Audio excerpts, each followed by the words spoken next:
Welcome, my dear viewers. Today, the topic of our talk will be coronavirus, that is COVID 19. So, today, our topic is COVID 19. Coronavirus. As we all know, how the coronavirus has completely disrupted our lifestyle, each and everything, and whole world is engulfed by this pandemic. So now today let's explore the various things associated with the COVID-19 disease and how various terms are related with this COVID-19. We will look into each and everything properly in this comprehensive and extensive class on the COVID-19. So let's start our work. First, before starting the COVID-19, let's have an overview of what is the virus. So what is virus?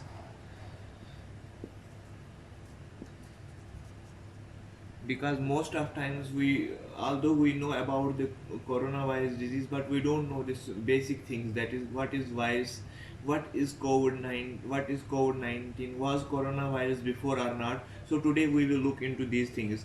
So the first thing is, what is virus? So we have to remember, whenever we talk about the virus is a small microscopic, so we can say directly it is a microscopic pathogen. Microscopic pathogen. Pathogen is any organism which causes disease, that is pathogen. So we say that virus is a microscopic pathogen which is not living outside the body, which is not living outside the body. Whenever virus is, it remains outside the living organism, it does not reproduce itself. That is what is known as not living outside the body. And once it enters the host organism or host body, so what it will do? So living inside host body, it is living inside cells of host. Host is any organism or any human in which the virus has entered. Host organism. Okay, this is a simple definition of the virus. So once this virus enters, for example, this is a virus, this is standard structure of the virus, it is its genetic material, this is the virus structure. So we say there is a human, let it be one human like this. Okay, there is a human.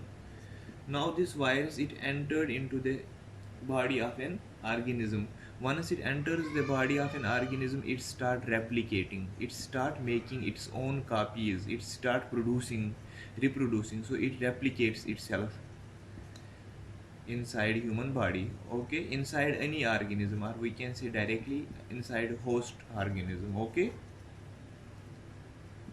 so it start replicating. Virus enters the body of any organism which hosts it and start replicating, and it make large number of copies of itself, as a result of which it causes the devastating conditions inside the body.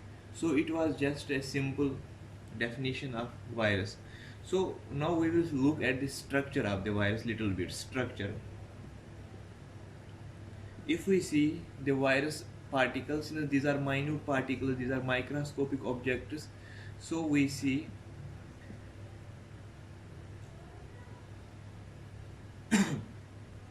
this is the standard structure of the virus. Okay, and here it is the genetic material of this virus. Genetic material means which contain information for making proteins. Okay, genetic information, or we can say it is a genetic molecule. Genetic information is contained in this genetic molecule. It can be DNA or RNA. Even we know DNA is double stranded, so it can be double stranded DNA, or it can be single stranded. Okay, So virus, if we see in most of viruses, there is RNA, there is presence of RNA, but there are also DNA viruses as well. So we have to remember this. And the virus can infect any organism. It can infect the plants, it can infect animals, it can infect the other microorganisms as well, like bacteria. So it can infect anyone. We have to remember this thing. This was, and this outer layer, this shell, outer shell of the virus is made up of proteinaceous material. So it is proteinaceous material. This outer layer is made up of proteins. This is called capsid of the virus. So mainly what happens, since there are no cell organelles present in the virus, it will directly inject its DNA into the host cell, and it will use the host cell machinery to replicate itself and to separate to the other parts of the body, so and cause the diseases within the host. So this is one of the mechanism by which it enters the body and causes the various diseases. Now this was the simple introduction about the virus. Now let us see about the second term which is associated with COVID-19 is what is epidemic, what is pandemic. So we will look into these things. So first let us see what is epidemic. Epidemic, it is a medical term. Epidemic means, for example, there is a, in the world, this is world, okay, this represents the whole world. In this world, we know this will be America side, this will be Europe, this will be Australia and all, and this means Asia in this side, and here it is India, it is Africa. So let us see, there is some disease which has happened in this part of the region, okay, which I am marking with the black. So, and it is only present in this region. This disease is present only in this region, and it separates very fastly in this community, in this region. Then we say it is epidemic. So epidemics are those diseases which are restricted to a particular community, to a particular population, or to a particular region of the world. They do not separate to the other, they are restricted, they are called epidemic. So we can say epidemic is any disease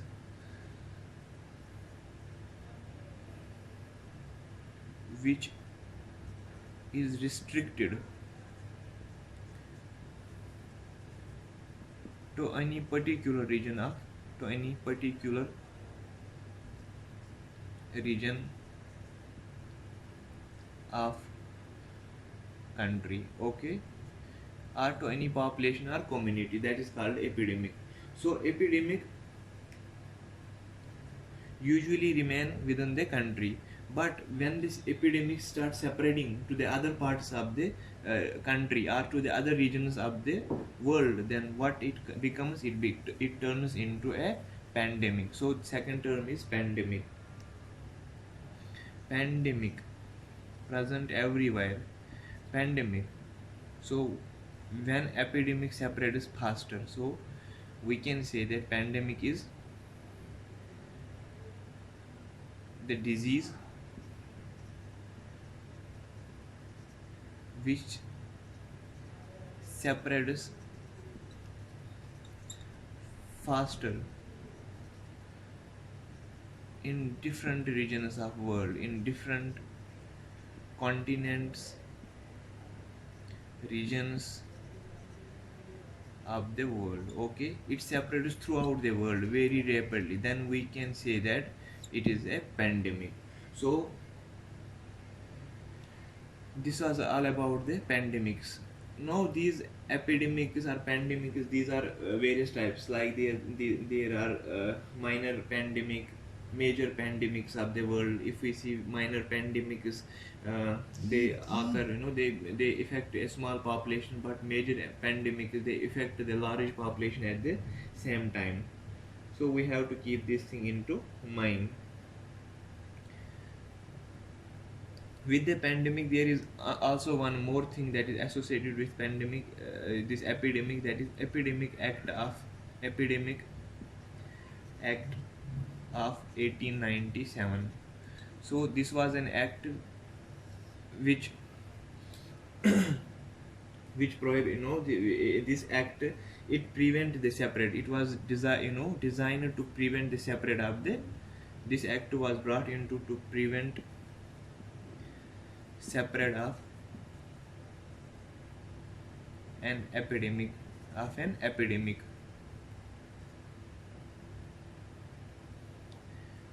through various regulations, through various regulatory measures. So this act was made in order to separate the, any kind of pandemic, through various regulatory provisions, through various regulatory provisions, and these provisions are to be observed by the, these regulatory provisions are to be observed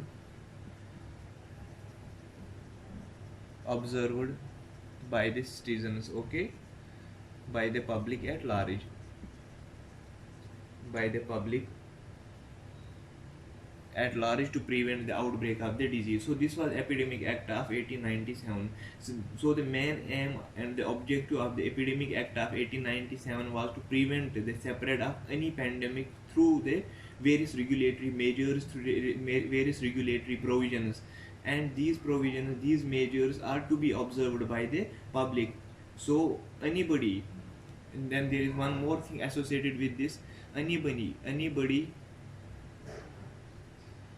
who fails to comply, anybody who fails to comply with this act, that is Epidemic Act, with Epidemic Act, he will be sued under, he will be punished under the section 188 of section 188 of Indian Penal Code, Indian Penal Code. So if there is a person, he is not taking the advisory of the government properly, so what is the punishment for that person? That person will be sued, he will be persecuted under the section 188 of the Indian Penal Code. So these are the terms which are associated with the epidemics. So what is section 188 of the Indian Penal Code? Section 188 of Indian Penal Code says that if a person disobeys an order which is promulgated by a public servant lawfully that tends to prevent the disease, then that person shall be executed, or he shall be imprisoned for a term extending from 1 month or a fine of 1000 or both. So one is that what will be the punishment under this act? Punishment would be imprisonment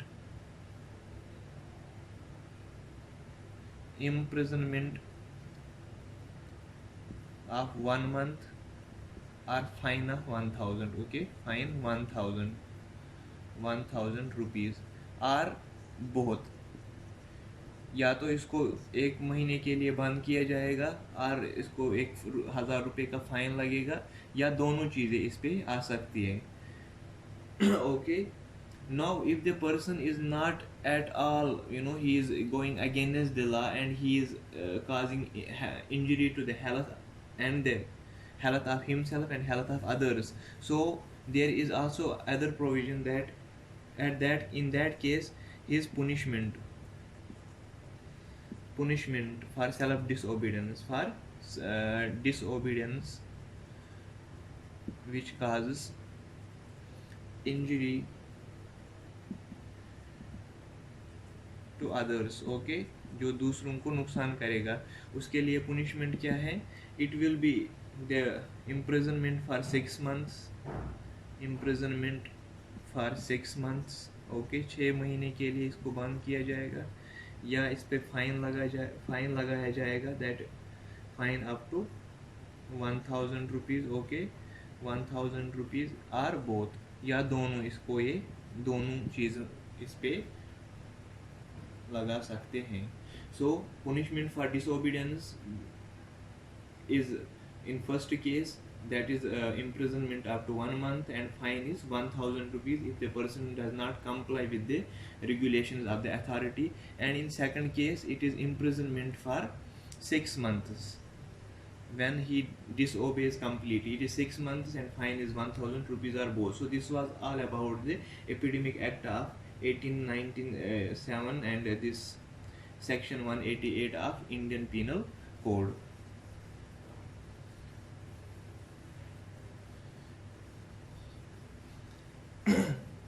Now let us get into the main topic, that is COVID-19. What is COVID? What is coronavirus? What is COVID? So let us look into the alphabets of this COVID-19. This COVID means CO in this COVID means corona. So CO means corona. This VI, it is for virus, and this D in this code, it represents disease, and 19, it represents the year of disease, means year in which this disease appeared. Okay, now what is COVID-19? COVID-19 is a disease which is caused by coronavirus in the year 2019. So the disease, because coronavirus, it is present in the universe since 1960s, when it was first observed in, it was first studied in America.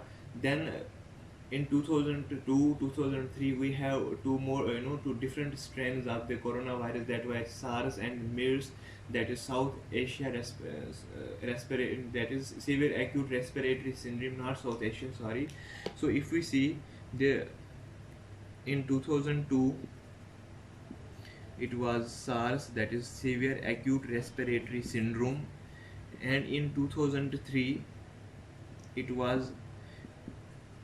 is another strain was named and which causes disease in the Middle East, so it was known as MERS, that is Middle East respiratory syndrome. So this coronavirus existed since a long time. Now it is coming, we know that there is continuous mutation in the organism. So mutation in the virus result in the different strains, and these strains cause different type of symptoms in the patient over a period of time. So in 2019, if we see this COVID-19, it originated. So what was the origin of this disease?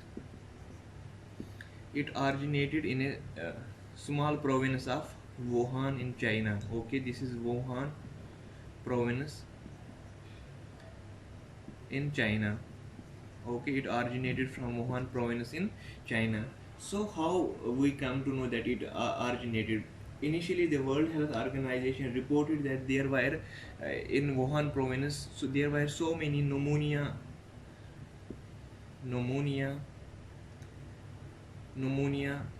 cases coming, okay, in Wuhan province. So there were pneumonia like cases coming to the hospital. Then World Health Organization declared that these pneumonia cases, these are actually due to the new strain of SARS, that is, and it was named as SARS or nCoV-19 or SARS-CoV-2. Okay, SARS-CoV-2.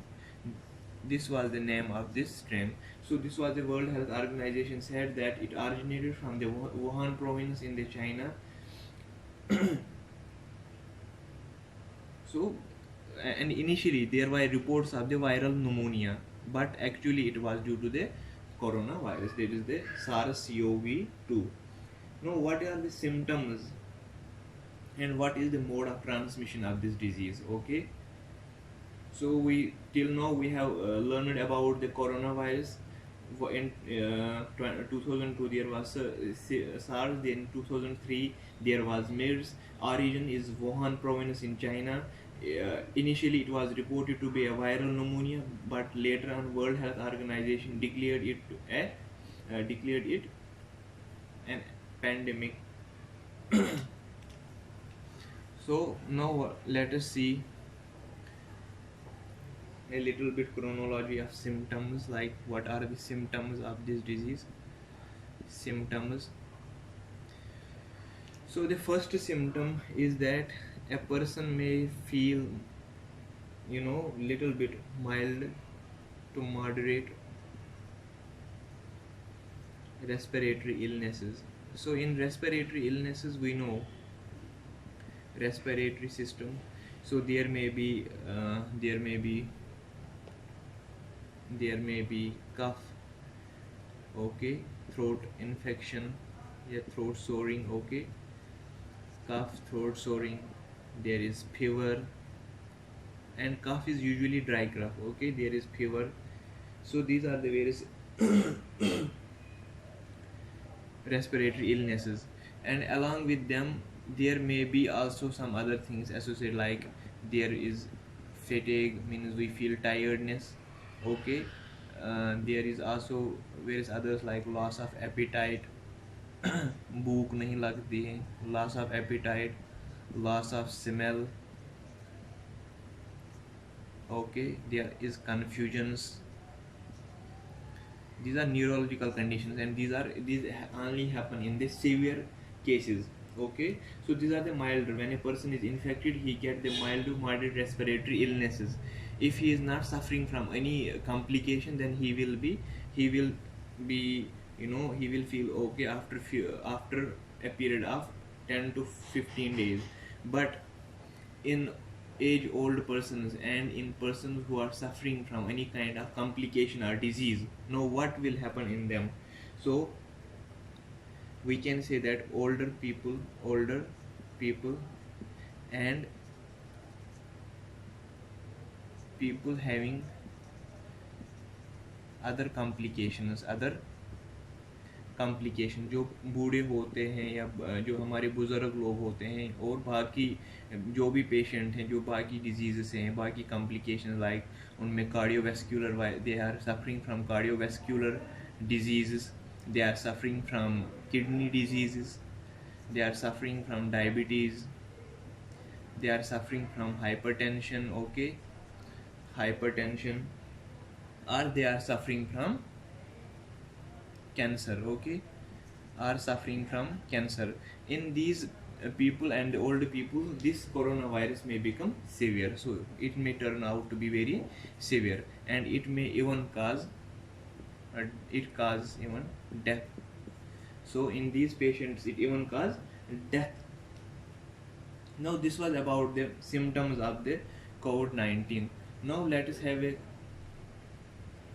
look on the mode of transmission, how it separate from one person to another person, or how it got it separated over the entire universe. We know entire world, sorry. We know that it originated from somewhere in China, okay. From China, that we know that today due to the globalization, the people are interlinked with each other. The people moved from China either from business purposes to the other parts of the world. So this is the rest of world. So the people moved from China, from this Wuhan region, to the other parts of okay world, and with them they also brought this virus, and as a result of which this virus separated in the different parts of world. And ultimately, if we see, it was almost in January when the World Health Organization they claimed that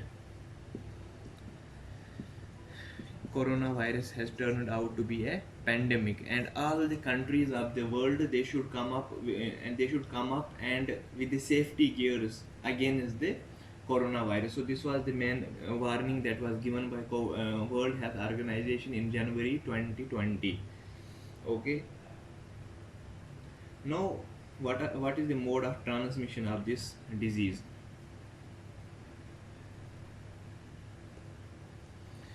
Mode of transmission, okay, how it separate, how it move, it communicates between one person to another person. So mode of transmission,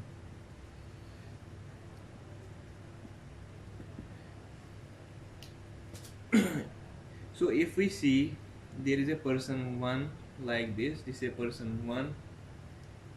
I think this is not visible. Okay, now it is visible.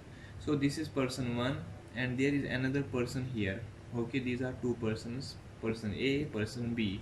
So person A is infected, this person A is infected, and this is the, okay, this is normal person.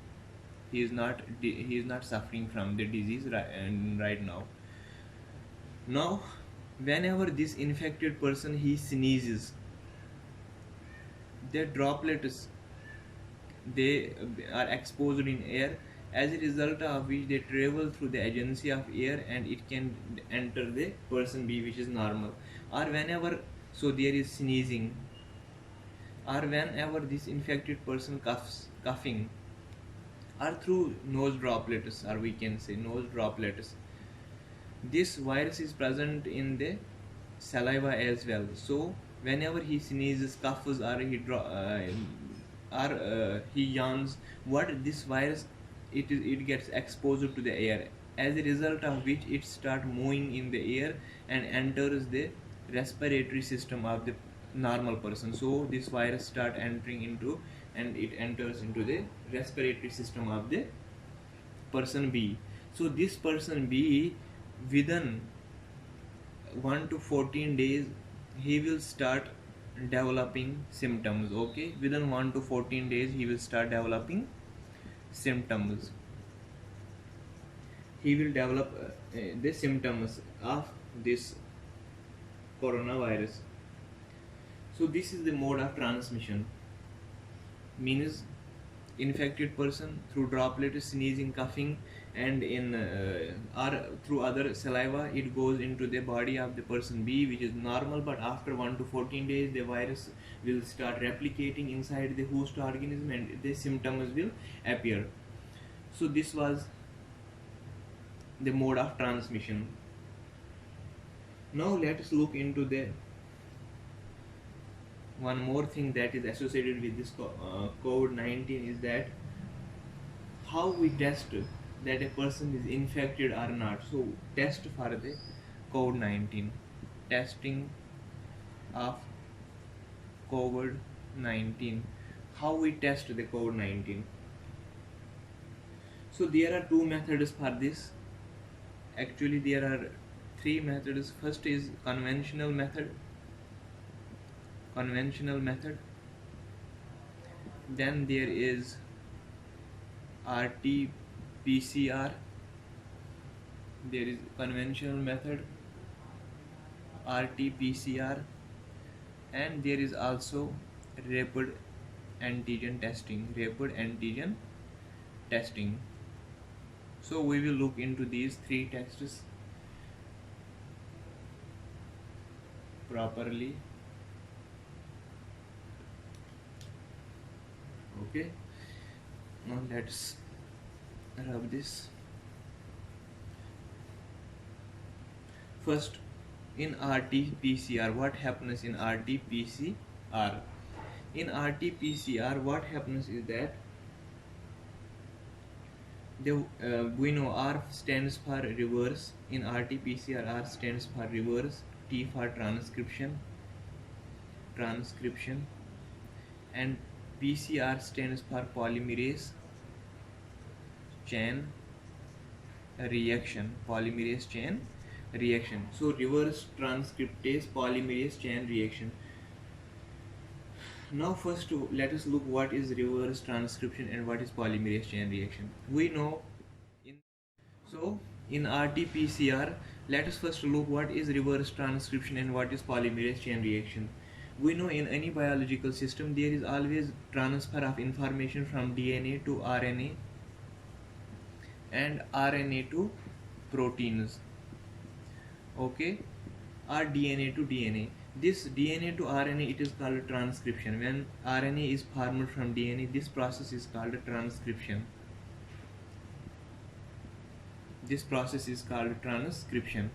And when proteins are formed from RNA, then this is called translation, okay, ultimately. But no, in case of this coronavirus, it what we do RT-PCR, reverse transcription, means we will make DNA from RNA. Okay, information goes in reverse direction. From RNA we will make DNA. By giving a template we will make DNA, and we will amplify the genome of the genetic material of coronavirus in to a detectable level, so that we can detect whether it is present or not. And what is PCR? PCR is a technique, polymerase chain reaction, in which what is being done is that the DNA or genetic material is amplified. Genetic material is amplified. Amplified means the copies of that genetic material, whether DNA is increased. Amplified means more number of copies of DNA. Amplification means more number of copies of genetic material, that is DNA. So why we amplify the DNA? In order to make the DNA detectable, that is why our genetic material detectable, we go for RT-PCR. So if we see this RT-PCR, in RT-PCR, so in RT-PCR the sample is collected. First the sample is collected from nose, or it may be collected from throat. Okay, with swab.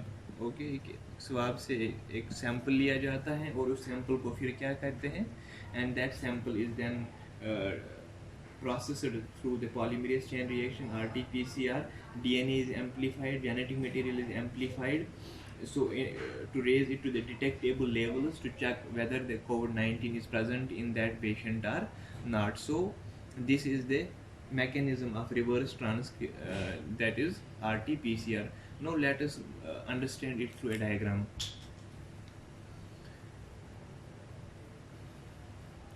First setup will be collection of sample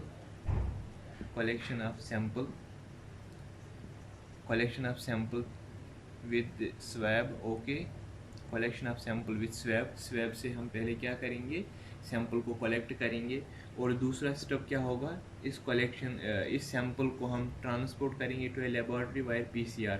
so it will undergoes PCR, that is RT-PCR. It is more comprehensive. So PCR, why we go for PCR? To amplify DNA, to amplify genetic material. Then there will be detection of the virus. Okay, then it will be detected whether it is present or not. So what are the benefits of this RT-PCR? So this RT-PCR, if we see, it is also two types. RT-PCR is of two types. First is that is conventional method that we discussed, means first a wet sample is taken, that is conventional method, and then now there is also a dry swab RT-PCR. Okay, dry swab RT-PCR. In conventional methods, RNA is separated. Okay, RNA is separated, we have to remember, because amplification is done, RNA is separated. But in dry swab, since it is not wet, so RNA is not separated. RNA is not separated. RNA यहाँ पे separate नहीं किया जाता है.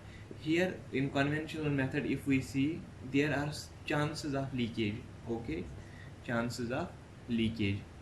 But in case of dry swab RT-PCR, chances of leakage are less. Chances of leakage of sample is less. Chances are less. Okay, in case of dry swab RT-PCR. Conventional method, it was expensive. It is expensive, and if we see this dry swab, it is inexpensive. It is as compared to the conventional, inexpensive. So it takes 2 to 3 days, but it can be done in 1 to 2 days. Okay, or rapidly it can be done within 24 hours. This test can confirm whether a person is suffering from disease or not. So it can be seen from this. Then we see about the RT-PCR and dry swab RT-PCR. Now let us look into the another testing method, that is called rapid antigen testing. Another is rapid antigen testing. What is rapid antigen testing? We know, since information is DNA to RNA and RNA to proteins. So now if a person is infected, means the virus has injected its genome into the host cell, so that host cell is now making the copies of their DNA, this genetic material, that is RNA, and the RNA is continuously being transcribed into the proteins. So in order to detect when it separates very fast and when there is no testing facility available in the in any region, so we go for rapid antigen testing. Rapid antigen testing. What we do in this rapid antigen testing is that we take a sample is collected same way it is collected from nose or throat, okay, nose or throat, nasopharyngeal or oropharyngeal cavity. So we collect the sample. After the sample is collected, we detect the viral proteins. Viral proteins are detected. These viral proteins now become antigen. So these are the outside factors. Though antigens are detected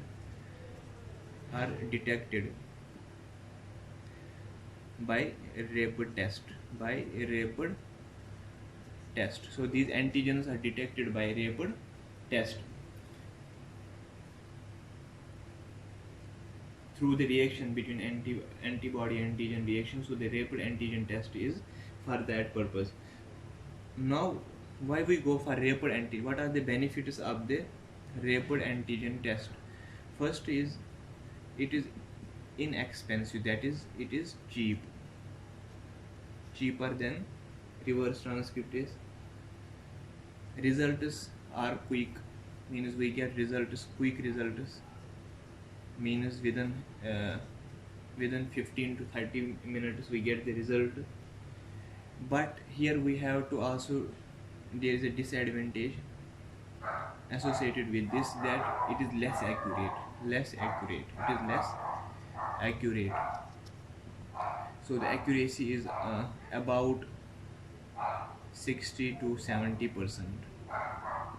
Accuracy is 60 to 70%. This was about the testing, how we test for the COVID-19. Now let us see what is the incubation period of this disease. Incubation period क्या होता है? Incubation period होता है जब कोई भी, चाहे bacteria हो या वायरस हो या कोई भी disease causing organism, when it enters the body and till the appearance of symptom, वो वक्त जब से ये एंटर करता है बॉडी तब तक, जब तक नहीं ये अपने सिम्टम्स को शो करता है, उस पीरियड को बोलते हैं हम इंक्यूबेशन पीरियड. सो इंक्यूबेशन पीरियड क्या होता है? Time from entry of disease, from entry of pathogen into body till the appearance of symptoms.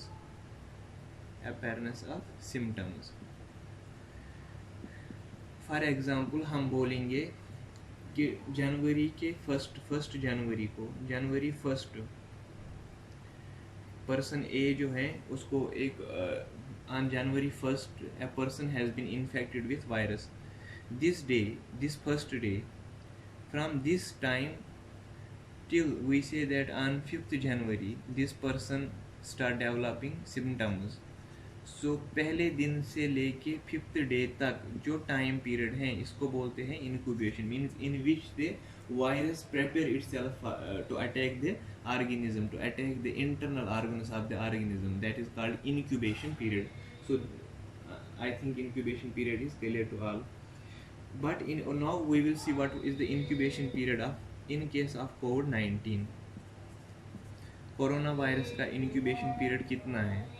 Usually it is 5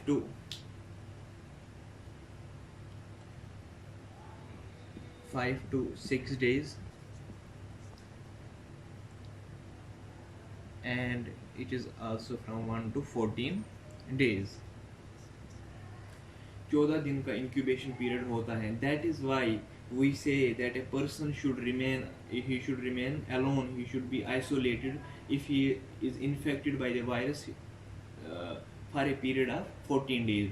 That is why you say that most of the health authorities, they are recommending those persons who have been infected by the virus to remain in quarantine for a period of 14 days. So this is the main reason for this quarantine and all the lockdowns that are being done for 14 days, for 21 days, or for 5 to 6 days, just to prevent stop the coronavirus in its incubation period, in order to prevent the outbreak of the disease.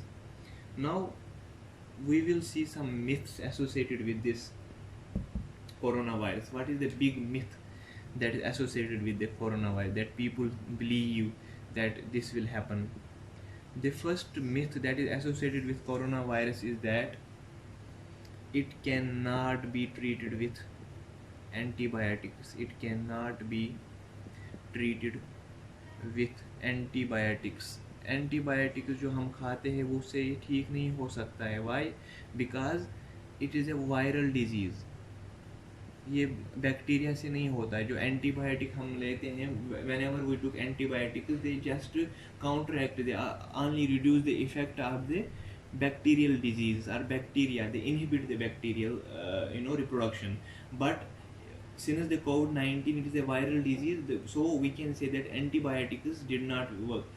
Now people, they are taking the antibiotics to prevent the viral disease. That is completely a myth, that is completely absurd. So it is recommended that we should not consume the antibiotics for this viral disease. But sometimes, for example, if there are secondary respiratory disease, like there are secondary respiratory infections, like there is coughing, sneezing, due to the other activity, due to the bacterial infections, at that time we can, for secondary respiratory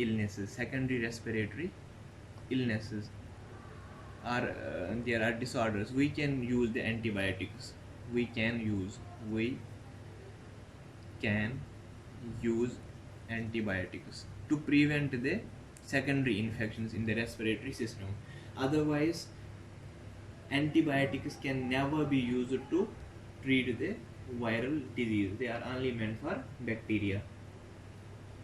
Okay, now what is the treatment that is available to us for this coronavirus? Is there any treatment? What are the various measures that we need to take? Let's look into them.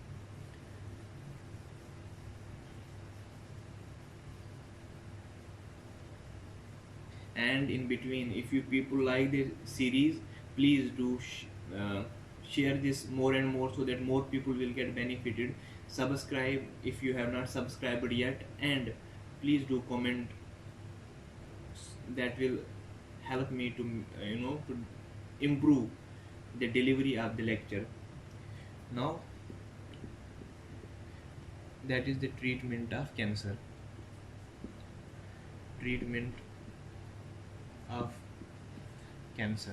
How cancer can be not cancer, treatment of COVID-19. How COVID-19 can be treated? Is there any treatment available till now? Is there any? Since COVID-19 is a viral disease, it is viral, so we need a vaccine for this. Antibiotics will not work, so we need vaccine. Okay, we have to remember this term. this line. COVID-19 is viral, we need vaccine. Vaccines are usually given. But is there any vaccine available till now? Not yet. Not yet.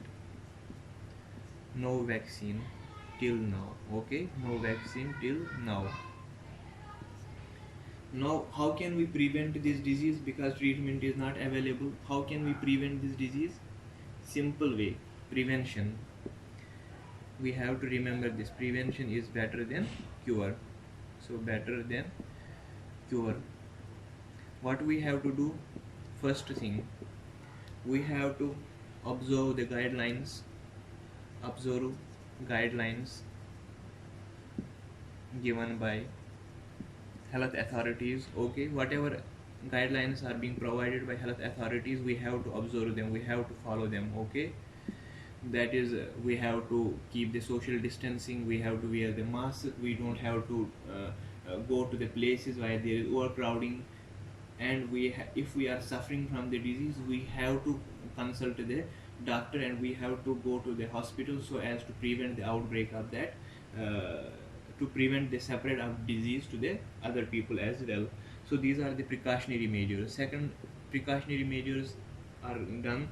Second, what we can do, we can observe the isolation if we are.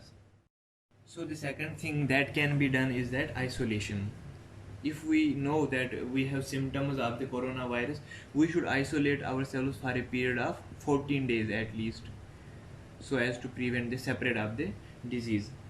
Third thing about the treatment is that there are so many vaccines, all the countries almost are working how to develop the effective vaccines against the coronavirus. So various countries are working, and there are so many vaccine candidates, that are under study, that are under trials,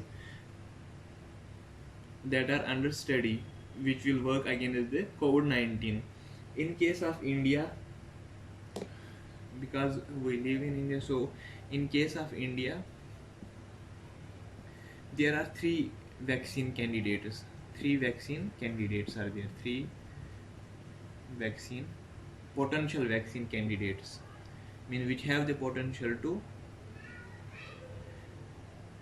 counteract this disease, to prevent the spread of this disease, to inhibit its functions, to inactivate the virus.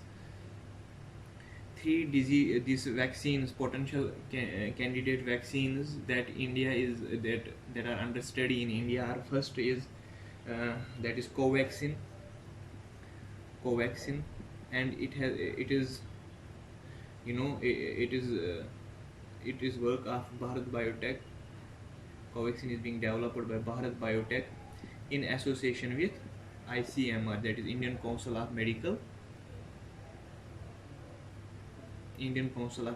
Research. So Covaxin is the first potential vaccine that is under study or under trial phase in India and developed by Bharat Biotech and ICMR. Second is Zycov-D, and Zycov-D, if we see Zycov-D, it is the second potential candidate which is under study, and third is AstraZeneca. Okay, Oxford AstraZeneca,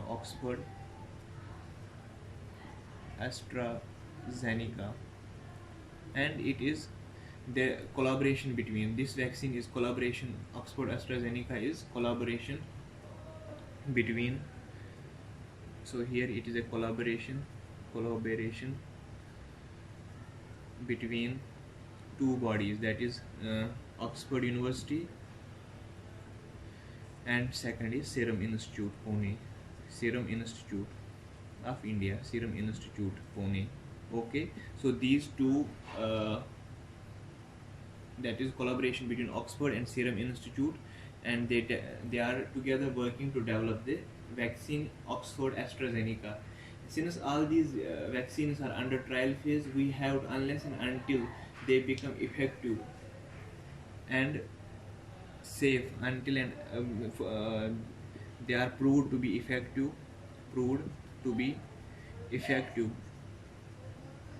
and safe, these vaccines cannot be distributed. Once it is proved that they are effective, they are safe, they do not cause any kind of toxicity or any kind of cross reactions in the uh, body, then these will be approved by the regulatory bodies. After their approval, they will be distributed and given to the public. And World Health Organization is, they are looking for equitable distribution. In this case, equitable distribution. So equitable distribution of vaccine throughout the world in order to prevent this, disease. Now various things associated with this coronavirus is that in the last week, the America's coming president, that is Joe Biden, has been given the shot of the vaccine. Uh, in the same way, if we see in this, why this COVID-19 is in news continuously, is that now you see that a new strain has developed in the England, and it is causing havoc in the England, in Africa, in that is called Switzerland. In these areas, this disease is continuously separating, and the virus is changing its strength continuously because of the mutations. So we need to be very much prepared for this. We need to take care of ourselves, we need to take care of those who are around us by following the advisory guidelines of the health department, and we should not take it for granted. We have to take it seriously so as to prevent this disease. This was all for today's lecture. Thank you so much.